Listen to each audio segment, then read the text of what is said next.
Colossians 3. Ephesians 5 and Colossians 3.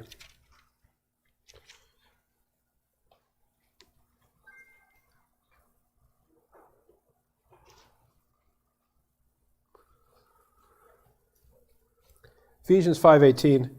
And be not drunk with wine wherein is excess, but be filled with the Spirit, speaking to yourselves in psalms and hymns and spiritual songs,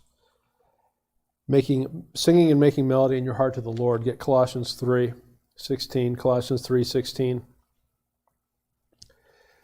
So Ephesians 5 talks about psalms and hymns and spiritual songs, and it references it in the context of being filled with the Spirit. Look at Colossians 3:16. Let the word of Christ dwell in you richly in all wisdom. And then notice what it says.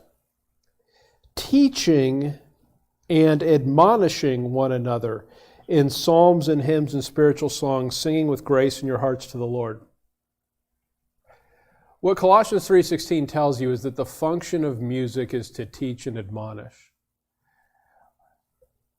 You've seen this, no doubt, but if you actually take the words to a lot of popular songs, they just don't make any sense, right?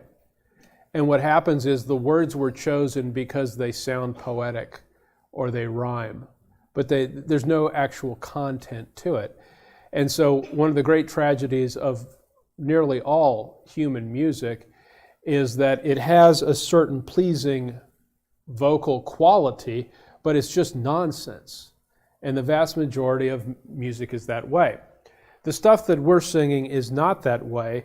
It's spiritually profitable, but even that you have to be careful. So we just did At the Cross. And let me give you the original lyrics. Was it for crimes that I have done, he groaned upon the tree. Now what's the problem with that? Well, is there any verse in Scripture anywhere that talks about the Lord groaning on the tree? There's not. But what happens is when you sing songs, they become memorable, right?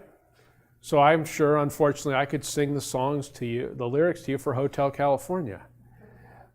And that will add nothing to your spiritual understanding. It's just essentially garbage that is stored in my mind, right? That's what it is. Well, when we sing hymns, the purpose of them is to teach and admonish. So we will rewrite the words as needed, as best we understand, so that they match what Scripture teaches. So what that should do then is, as we learn these songs, we sing them together, and then you rehearse them in your heart as you go through the week, it should remind you of spiritual truth. That's the goal of all this. So feel free to sing along, feel free to participate. It's a mechanism that God has created that allows you to put spiritual truth into your soul. And so that's why we do that. So I appreciate all the folks that take part in the music ministry because it is work to do that.